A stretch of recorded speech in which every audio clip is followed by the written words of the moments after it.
Alright, welcome to Doozer Shop. It's Friday. It's Good Friday, right before Easter. Got the day off from work today. Happy Easter for you folks who celebrate it. Got the New Holland TC33D tractor in the background. I had bought this tractor with 1,200 hours on it, and it's got about 1,300. I just put 100 hours on it over the, I think about 2 years that I owned it. I think it was 2 years. Anyways, when I first got it, the bucket tip cylinders started leaking, and I replaced the seals. And now I got to replace the seals on the loader frame cylinders, the longer cylinders. They're just starting to weep out. And I got the one taken off, and I rebuilt the one side already. And well, let me kind of show you. I got the other side taken off, and kind of get you up to date on what I found, and you know, all the stuff I'm doing here. So all right, let's see. All right, I got the other side back together. This side I took off. Nothing really to see.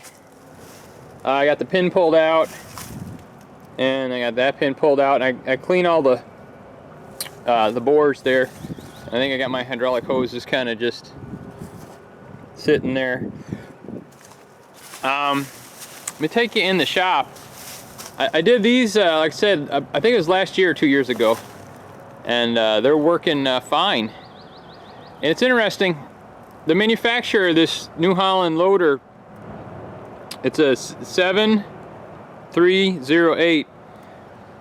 These are two different brand cylinders. The front cylinders are, oh heck, I'm recording the video now, I can't think of the name. But anyways, they used a different brand there and a different brand on the lift cylinder for the frame.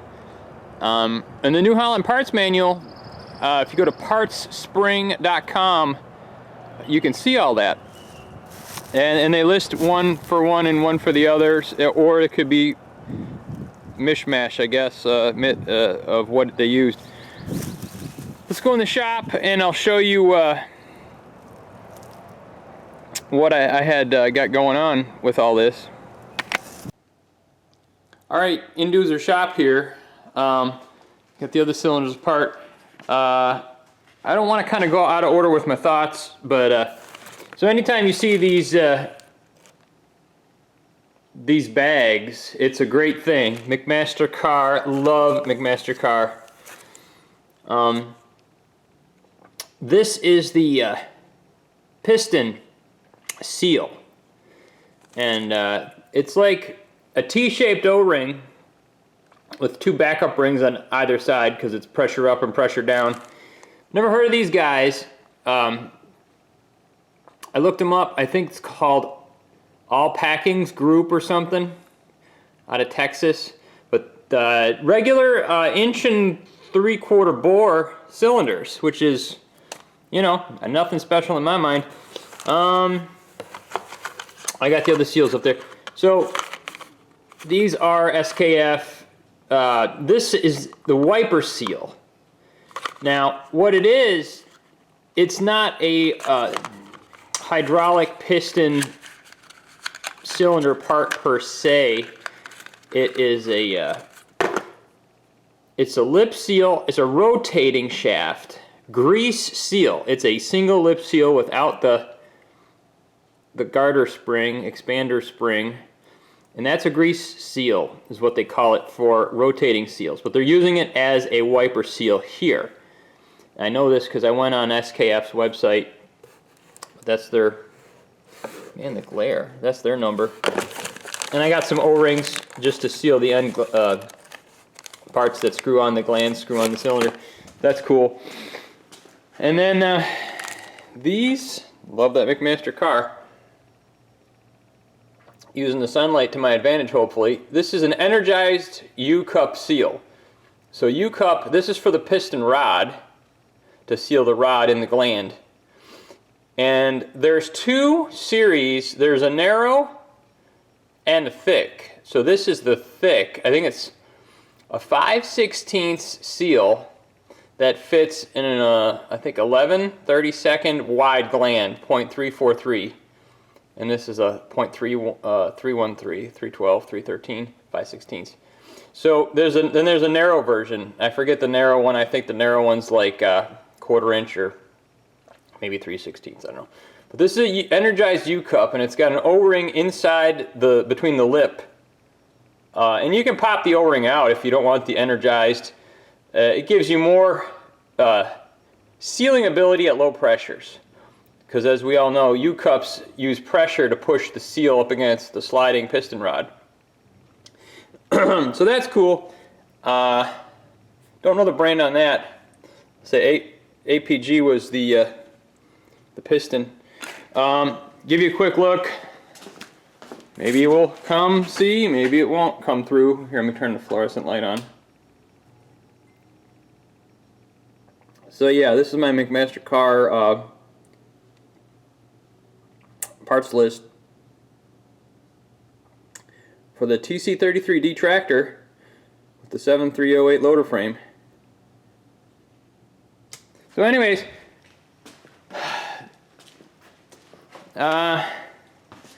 I pulled the the cylinder apart, got it in my Vanderman number 3 vise, and I stroked excuse me, the cylinder to get the oil out of it before I brought it here in the shop outside. Drained all the oil out. Hardly nothing came in the excuse me, drip pan. Had to use some big wrenches.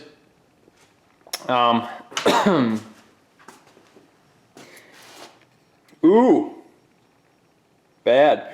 This is actually, so there's the gland. That's the piston. And this is the wear strip, the wear ring. And that's in fine condition yet.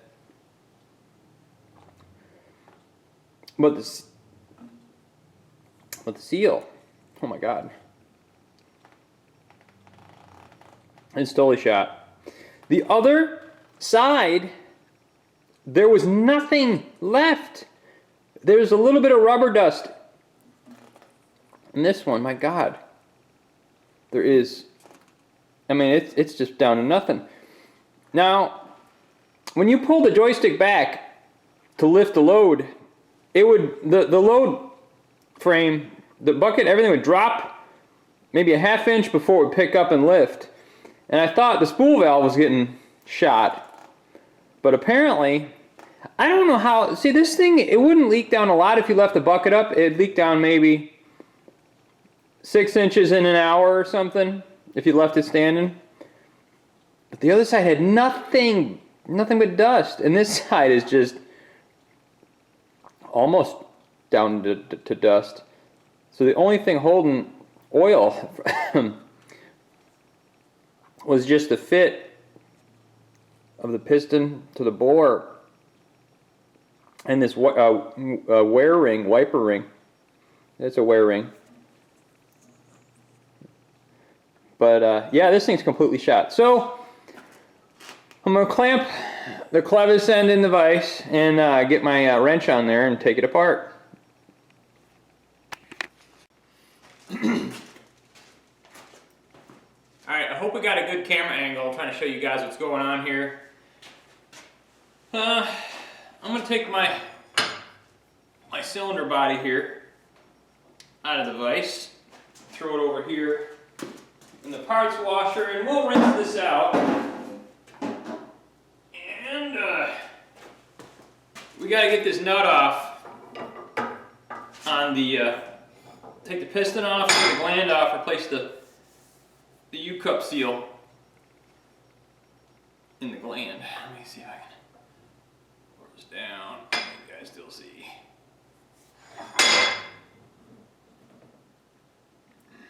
Alright. It's imperative to have a big vise when you're doing repairing hydraulic cylinders. All right, this is 1 1/8, and I mean this joker is so tight. I had to get. So in case you guys don't know, you can put 2 wrenches together and you can get extra torque on it. Probably not recommended, but alright, I'm going to try and break this loose without hurting myself. Alright, see, I got it. Sometimes these will loosen up. You know, while you're using your tractor, your loader, and I've seen it happen. And then it gets all jumpy and whatever, and if it does come off, then you're in big trouble. But this is an indented lock nut. It's a deformed thread lock nut. I tightened the other one pretty tight when I put it all back together. I think it's 3/4 fine thread. I went on the SKF Seals website, and so let me back up. The first, when I repaired the seals in the bucket cylinders, I got a kit from New Holland, which is partspring.com, and all the seals was $22 per side. And I'm like, that's reasonable, saves me hunting it down. And when the seals came, they were all SKF seals. So I looked at them real close and got the number off them with a magnifying glass, because, you know. And I went on SKF's website. They got a great website, breaks down if you need hydraulic cylinder parts with the piston section, the gland section, and the wipers section. So I'm like, okay. So when I looked at the Part Spring website this time, for this, like I said, a different brand cylinder. So this brand of cylinder for the loader frame, a kit was $75 per side. So that's 150 bucks. I says, I ain't paying that. That's weird. So I went on SKF's website because that's what the last seals were. And I measured, you know, it's an inch and 3/8 rod, 1 3/4 bore, and I got the width of the grooves that the seals fit into. And they got inch and metric, so this was inch. And I found the shape of the seal because they got all different, you know, soup to nuts shapes. And I got, okay, I got my numbers. I got to call a bearing distributor and get some seals ordered. Well, in Charlotte here, North Carolina, I mean, I don't know where anything is. In Buffalo, I know everybody. Buffalo Bearing and Acme Bearing. So it said on the website for SKF, one of their distributors was Motion Industries, and I think, you know, we've all heard of Motion Industries. They're pretty big across the country. So I called them and talked to a gal on the phone, gave her my numbers, and she had to call the factory for a price, and that's fine. She calls me back, and long story short, she said the one seal for the piston is not available, or it was, I don't understand. They wouldn't sell it to her because she was a commercial dealer, not an industrial dealer, or maybe it was an OEM number reserved for, I don't know. They wouldn't sell it to me. And I had a corporate account there at Motion. They wouldn't, even with my corporate account, they wouldn't sell me the seal, or they wouldn't, SKF wouldn't sell it to Motion, so they couldn't sell it to me. I don't know. Something to that effect. And she says, well, I got the rod seal. You want a price for that? I'm like, sure. She said, $125. I said, geez Louise. I said, for a U-cup seal, $125? And she said, yeah, that does sound high. And I said, well, I don't know what the deal is, or why I can't pay that. I don't know what SKF is thinking, or they're trying to retire off my dime. I don't get it. So that's why I looked at SKF, because the first time, you're nut. The seals came from New Holland, and they were SKF, so that's where I looked. So, long story short, shorter. I went to McMaster Carr, looked up everything on McMaster Carr's website, and big shout out to McMaster Carr. No affiliation with them, but they always come through for me. The seals were like $5, $6, $7 a piece. I bought all the seals for both of my cylinders. The total came to like, well, I think you might have seen, it was like 50 bucks. I bought an extra nut for something, a project. It was like 45, 50 bucks. 50 bucks for shipping. As opposed to $75 a side and going through, from New Holland and going through SKF, they wanted 125 per seal. They're regular hydraulic cylinder seals on their catalog website under the hydraulic cylinder repair section, seal section. I don't know what's going on. SKF, boom, I don't know. Alright, here's how the piston comes off. We'll put a new seal on that. Man, stinky. Now this should just come right off. See how nice it moves? Boop. So you're just gonna go bam.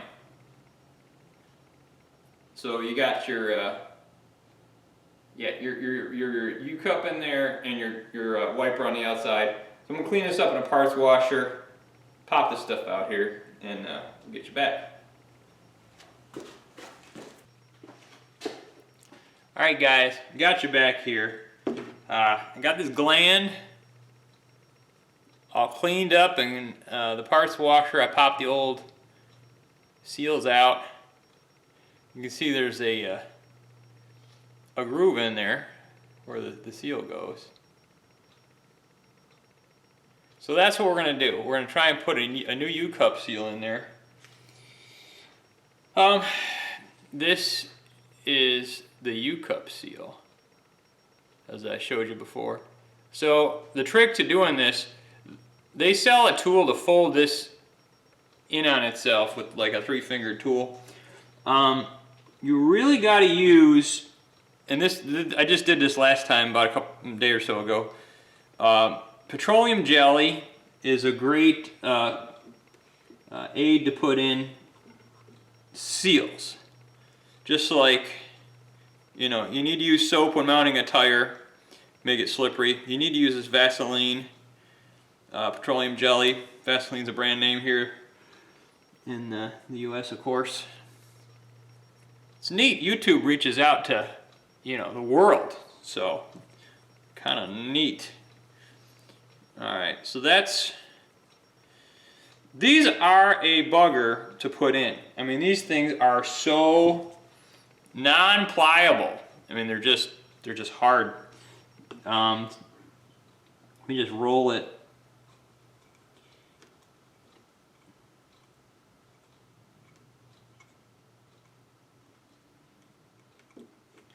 I don't think you can have enough. And I want to make sure it's covered on the front and the back, because you'll see why when you push it in. Alright, and this crap gets everywhere. Now you gotta have the energized, you gotta have the U part towards the rod. So in this case, this is the outer to the atmosphere, and it's got to go like this. The U-shaped piece has to face the pressure side. So I'm going to shove it down in the bore here. There could be some profanity when it's not going my way here. I think, let's see, I got to push, I got to back it up and bend it. That's what I did. You got to kind of bend it in half. And the whole time trick is to not get the inner O-ring, backup ring that energizes the seal to pop out. Oh, come on, once I get it started in the groove, it goes easier. I don't know how well.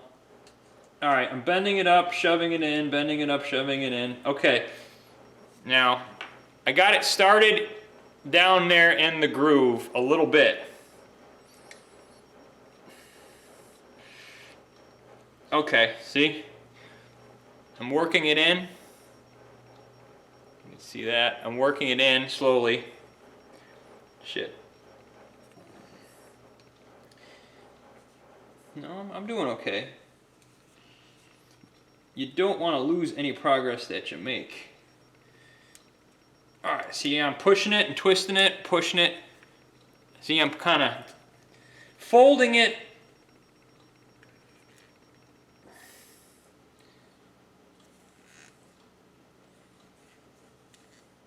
You gotta kind of alternate to the left, to the right. I may end up editing this shorter because... Oh, so you can't, and you push down, you try to push down and collapse the seal. Use the push down motion to aid in the roll it into the groove side motion. Alright, we're rolling, pushing, we're rolling. Now double check the O-ring's not coming out because that would be a bad day. We can kind of see.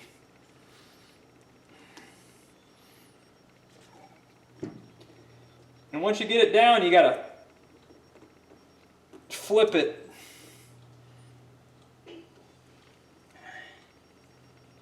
All right, see how we are now? We are making headway, we're making progress. How it's, yep.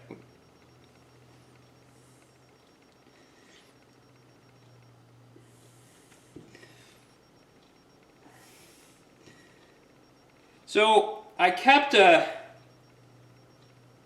this piece of 1-inch bar stock handy to kind of use like a pusher tool.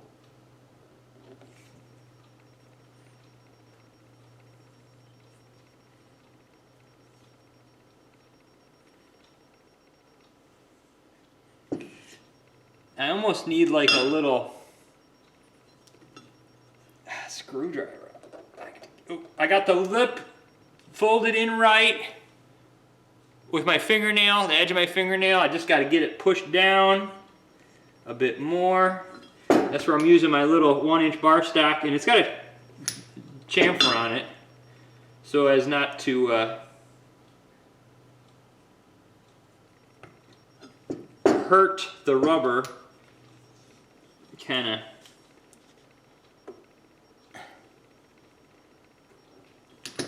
working it in.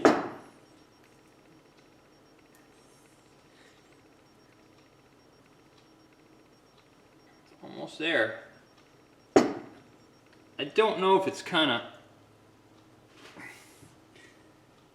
of there.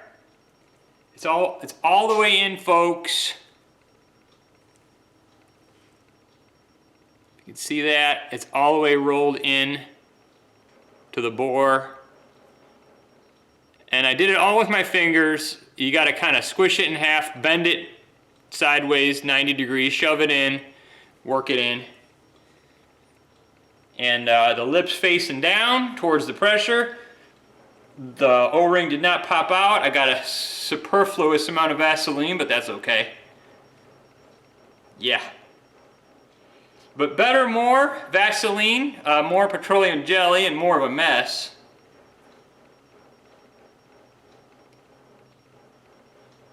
Yeah. So I'm going to pop the, yeah. And the piston rod goes in this way, so it's going to be expanding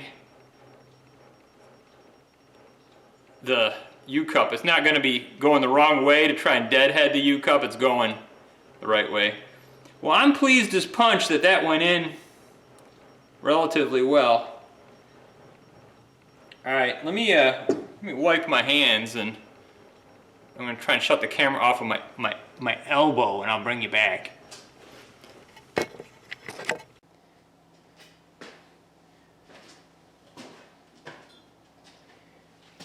All right, got you over at the old K.R. Wilson press. We're going to press in the seal. Should probably just get some Vaseline on this seal here, because you know, I got it everywhere. I might as well just use it, right? My advantage. Well, there's enough in the bore already, but I want dry metal on dry metal if we don't have to. Alright, so the seal's right there. I need something flat. I don't know. This thing's pretty flat. Here's a good edge. Machine surface.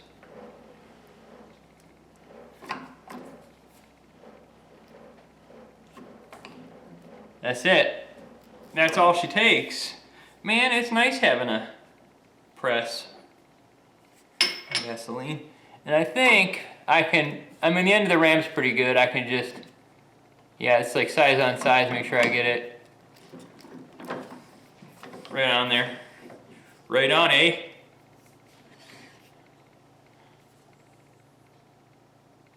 Flush, perfect. Good. We got ready to pop the O-ring on. It's just a well, let me lube it up here because I got it. It's a really soft durometer O-ring. I got the other one on. I think it might be too big, 1/8 inch. I don't know.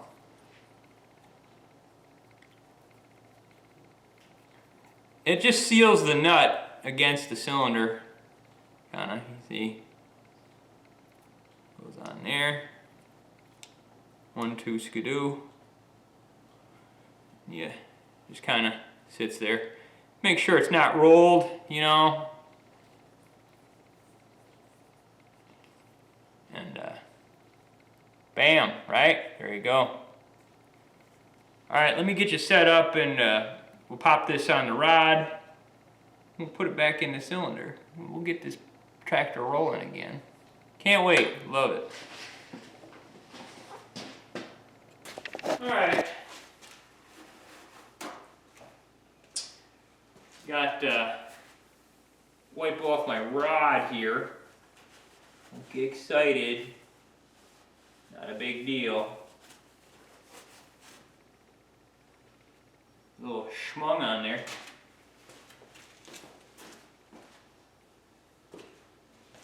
And this may or may not go on easy.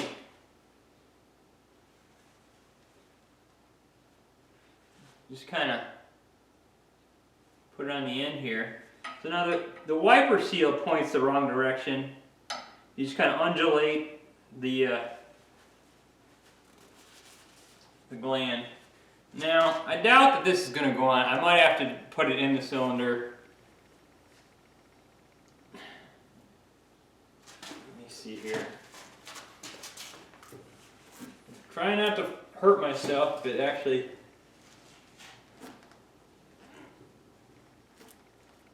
Ugh, nope. I got to get on the cylinder with it. So...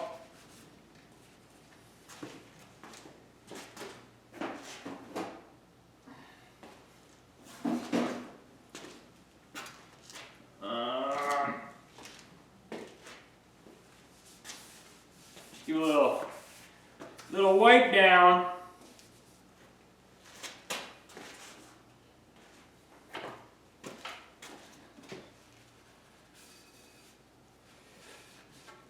You guys realize, I mean, a lot of you guys know, this stuff is, you gotta really keep things clean and contamination free. Alright, I'm gonna hold the cylinder between my knees, right? Take this out of the vise. Now I'm going to screw this in. I know there's no piston on it. We're going to take it out. Just so I got something to wang chung against here, right? Because I got to put the piston on, but I got to get it through first. Alright, we're screwed in. Can you see that? We're screwed into the cylinder. Now what I'm going to do is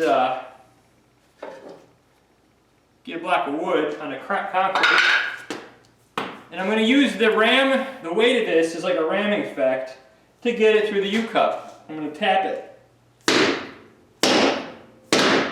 Bam! Okay? Did you guys see that? Now I'm going to unscrew it hold it to my knees again.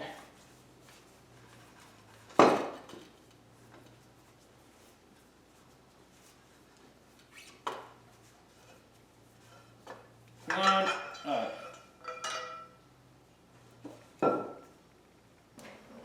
Alright, all this is here is you got the two sealing rings. You got this T-shaped piston ring. So you get the ring on there. Just kind of stretch it on. All right. And then you got some split backup rings. These things look really fragile.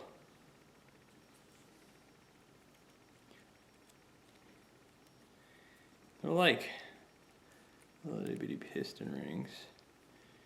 Put on one, maybe split the gap on the other side.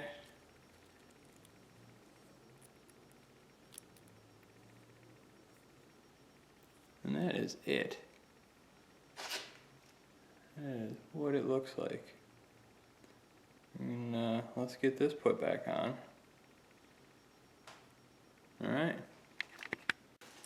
All right. Got our piston here. Put the piston on. Got the seal. I'm gonna put some black moly lube on this nut here. Make sure I clean it. Black moly on the thread. It's a deformed thread nut, but I like to make sure it doesn't gall and tear up the thread, so that's why I like this black moly oil. Make sure this is tight.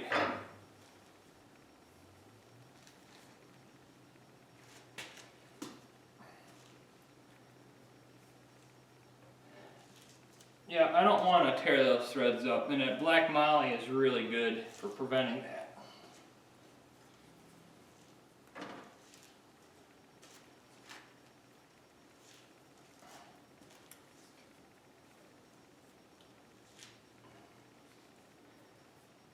See, lots of hydraulic cylinders are kind of the same, just minor design variances. Get this tight again. You know, not killer tight, but tight enough where you're gonna sleep at night knowing it's not gonna loosen. All right. Kind of like that. You feel down in the bore, it feels good. You get some more Vaseline, petroleum jelly, whatever you call it.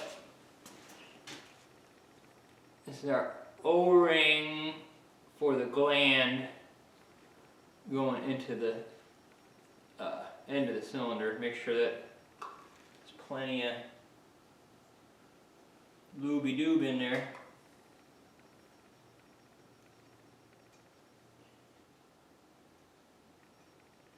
Ooh. I feel a little sharp thing here down in my cylinder. I'm going to stop. It's a nick of some kind. And I'm going to, glad I caught that. Kind of tear something up. You can see.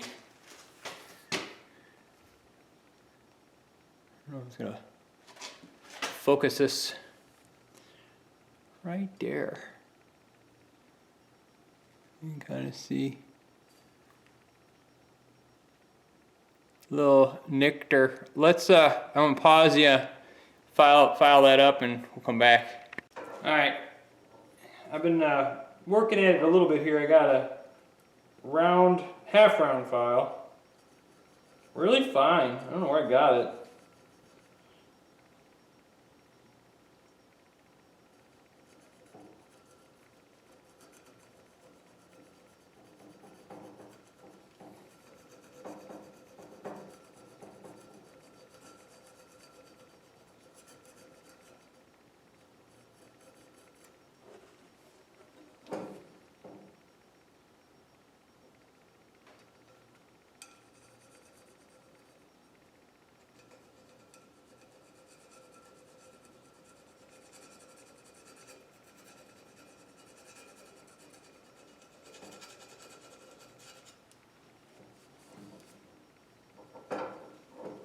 All right.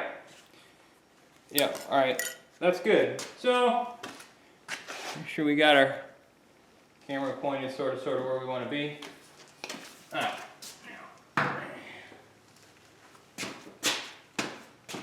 All right.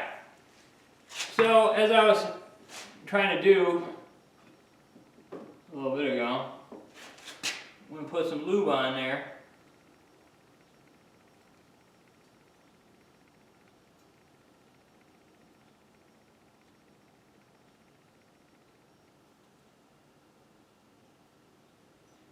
For that O-ring.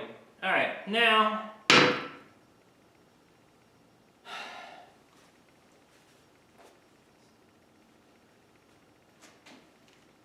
we don't want to ruin any seals. We want to be very careful. Don't want to scratch the rod. All right. A little speck of blue paint. We don't want that. All right, here we go. You guys see the bore? We're going to pop this together really carefully.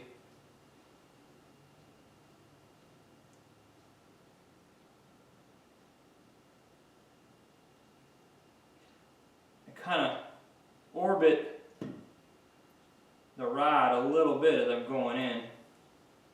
Kind of try to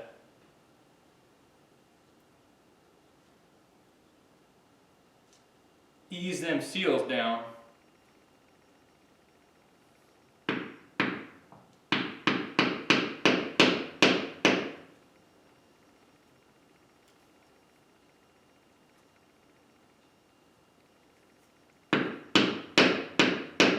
It's going.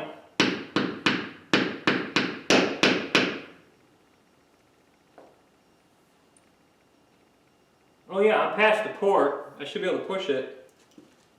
Yep. I can push it past the port. It is past the port.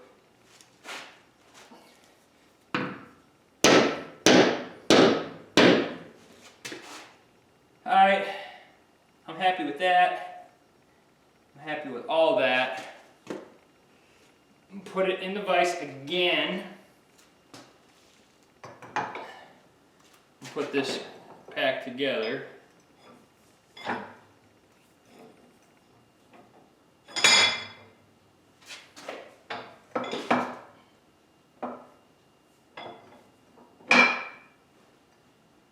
So I'm going to tighten this thing. Like that. Alright, it's just barely tight. You thread this whole shooting match together. Just trying to get my threads to start. It's all full of ethylene.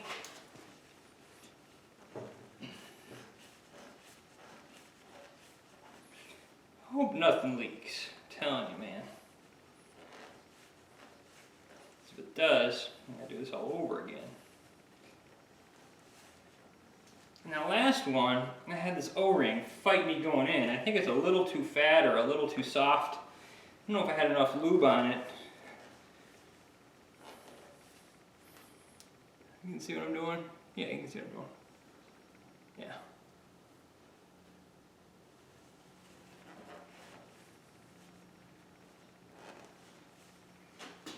Just barely. Let me fix you guys right up. Yeah. Oh, I'm hit. This O-ring is in kind of a chamfer. It's not in a gland as traditional design would dictate, I guess. So here we go, we're starting.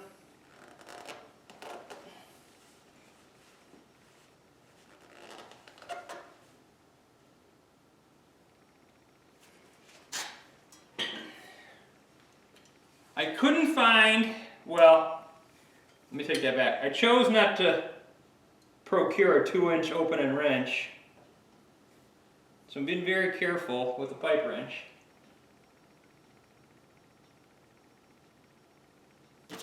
And here's a little, it's called a butter knife. Use my fingernail. Make sure it's going in there.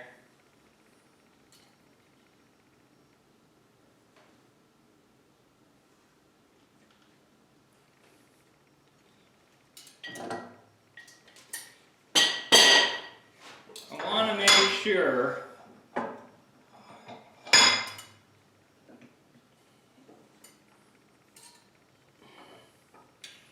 seal does not get buggered up.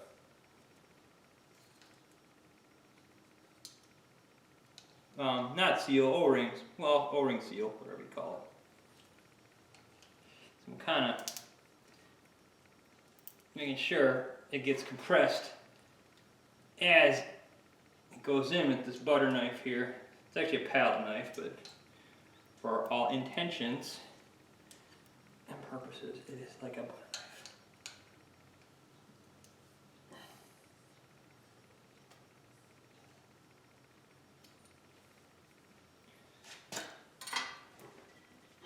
Alright, got the big pipe wrench, try not to screw anything up.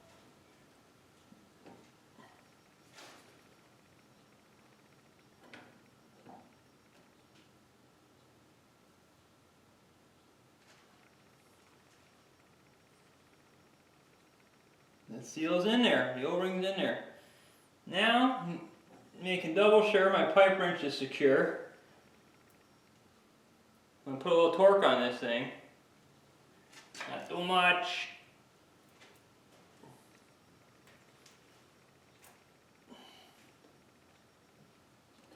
I think that's good. And there we have it, folks. Let's put it back on the tractor. See if it leaks. Alright folks, got the cylinders put together, put on the tractor. I got the air bled out, I got the, I greased the pins. I'll take you handheld, everything's pretty successful.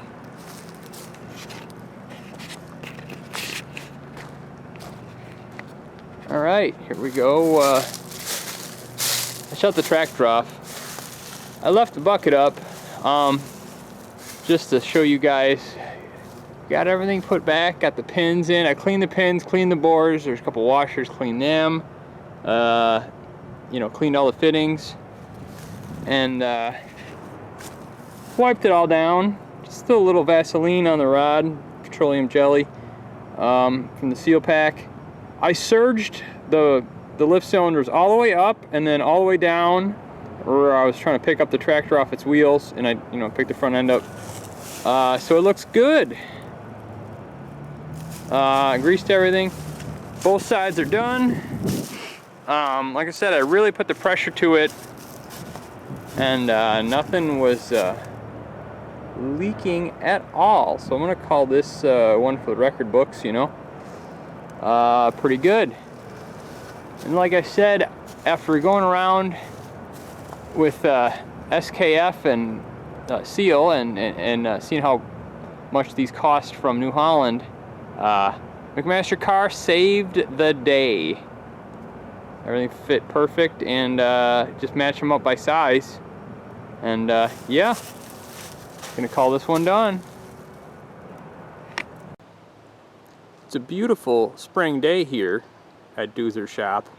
Thought I'd give you a little glimpse of a project I got thrown into.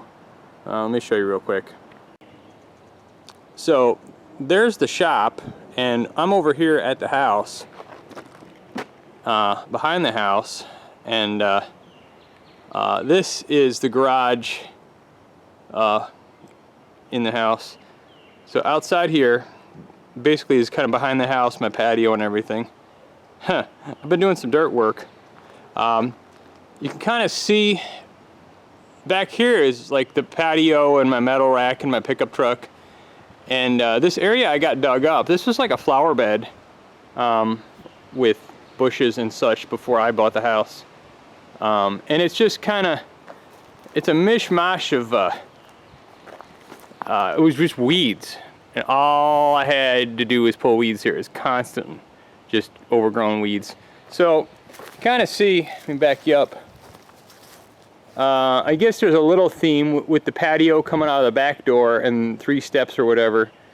And there's a little corner area with dirt for flowers or whatever. And you can get the air conditioner, of course. And in this area, I just wanted to make it, get rid of this, you know, little, I think that's like cement blocks. And make it all one level and just put, you know, to get driveway gravel and make it all one level. Well, I got scooping in there with the New Holland bucket, and I hit, you know, the drain lines for the foundation. So a drain line that kind of comes around, you know, from that edge comes around, and there's that drain, you know, 4-inch perforated plastic drain, and one comes, I know it comes there. There's like a drain grate for that faucet, and then it comes underneath where the front of the garage door is. So I put a T there, right? I got a T, so that's cool. And then from here, I ended up putting a piece of hard plastic because the old stuff was squished. I don't know if let's see. No, this one. Anyhow, the old stuff was squished. Trust me.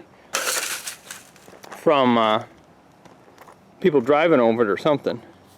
But you know, when this was here, I squished it with the front wheels of my New Holland tractor. So you know, that's the where it comes from this way around the house. That's where it comes from that direction. I got it teed in, and this hard pipe, it's the Schedule 10 drain pipe.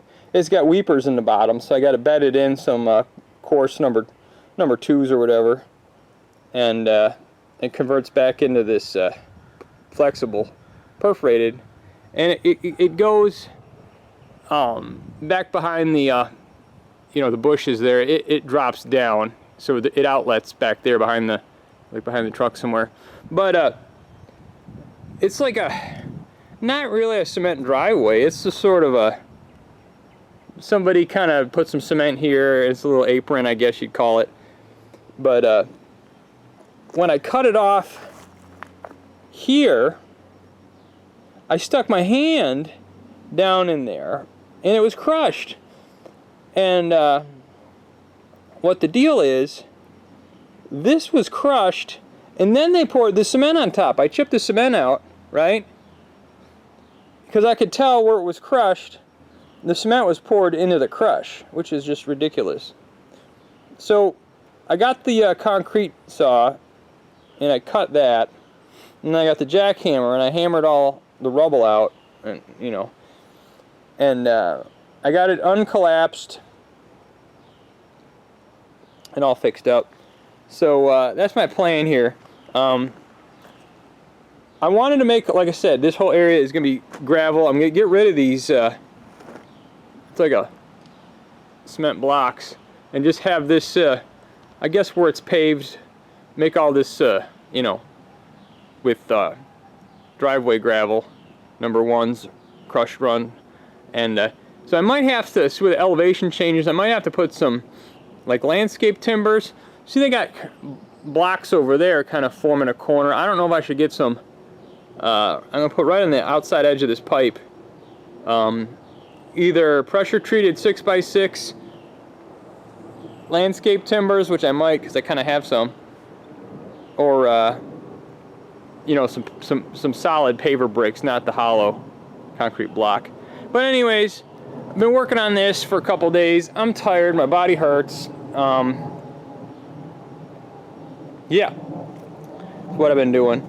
And just to get all this stuff figured out and laid out, and you can say this pipe here, where I got the gravel around it, you can see the weeper holes in it, and I put those facing down, and you're supposed to bed it in gravel that's bigger than those holes, and I think those are like 1/2-inch holes or whatever. So that's why I did that. And this is going to be all packed with a little bit more before I start, you know, covering it up with the red clay there. So just so you guys kind of see what I've been working on. This was like a detour project, but I at least wanted to film it. If nothing else, when it's covered up, I document it on video, so I can look back and say, hey, this is here in my backyard, and I mean, I shouldn't hit it, but I did. And this bozo pipe came around and it like zigzagged back and forth before it teed in. I forget where it teed. I think it teed in the middle somewhere. But I had a ton of leftover pipe. It was just stupid how this pipe came, and you can see where it's all dug out. And you can see that, you know, that was a 180 corner, and it went, I don't know what this guy was thinking. But I call these yard drains, or, you know, drains the water from your yard. I don't know what other people call them. I've heard them called French drains. I don't think they're French drains. I think French drain is a surface drain. But anyways, that's what I've been working on here, getting this all whipped back into shape. And like I said, I'm going to try and... oh, another thing. I've tried getting I've gotten a forklift in this garage probably 8 or 10 times. And it's a little bit of a grade. I know it doesn't show up on camera. And it'll go good, and then it'll spin out because it's gravel. So I might form this up and dig it down, form it up, and pave, put a concrete ramp in here and kind of ramp it down. This is rubber, but maybe you can kind of see how the gradient. I might just put a concrete apron in here, so at least when I'm running the forklift and storing machines and whatnot in here, I got some traction on a nice concrete surface. So I was thinking about doing that. And heck, maybe I'll pour that at the same time. I don't know. It just depends on how level I get it, or what it ends up looking like with the timbers. But that's it. Kind of wanted to give you guys an overview of a little bit of side project at Dozer Shop.